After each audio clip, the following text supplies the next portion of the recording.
Well, we begin in Los Angeles, where police have been out in full force on the second day of unrest that was sparked by immigration raids and arrests by federal agents. President Donald Trump says he's deploying 2,000 members of the National Guard to address what he calls lawlessness in the city. He's also said masks will not be allowed at protests.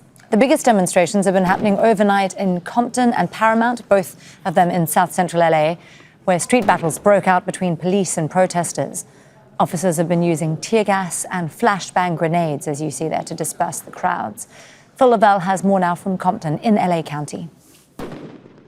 This is a busy intersection here in Los Angeles, and across the street there, when the traffic stops, the police, where those flashing lights are, they are firing these concussion rounds right across, you can see, because round there to that corner, around that corner, which we can't get to, there are hundreds of people. So what they're trying to do is they're trying to disperse these crowds. These crowds are responding by firing fireworks, some of them into the sky where the police helicopters are going over, some of them in the direction of the police as well. So at the moment, the police are trying to combat that. At the same time, you've got relics of the events that took place just a few hours ago. There's a burnt out car there in the middle of that intersection. There is graffiti everywhere. A lot of people putting their thoughts about Donald Trump to the wall, to the lampposts. A lot of people honking their horns. A lot of people driving past with Mexican flags, really showing their solidarity to those people who have been arrested over the last 24 hours.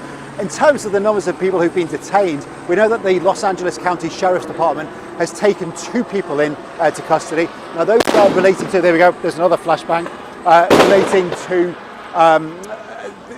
projectiles that were fired at officers earlier today. We also know, we're going to move out of the way because they're moving down here now. We also know that earlier today, the authorities say that they arrested some 12 people who were involved, and they say impeding the work of ICE. ICE is the Immigration and Customs Enforcement Agency. Those are the guys who are going around, who are rounding up these undocumented migrants and are taking them into custody. And it has to be said, this was almost an inevitability that this was going to happen. If you think about it, the fact that Donald Trump won this election talking about starting the biggest deportation program in US history, the fact that he is known to loathe those cities that are referred to as sanctuary cities like Los Angeles, those cities where they do not lend their assistance to the federal authorities who are trying to deport those undocumented migrants, and the fact that Donald Trump and Gavin Newsom, the governor, are both men who do not like each other at all. When you look at that and you add to the fact that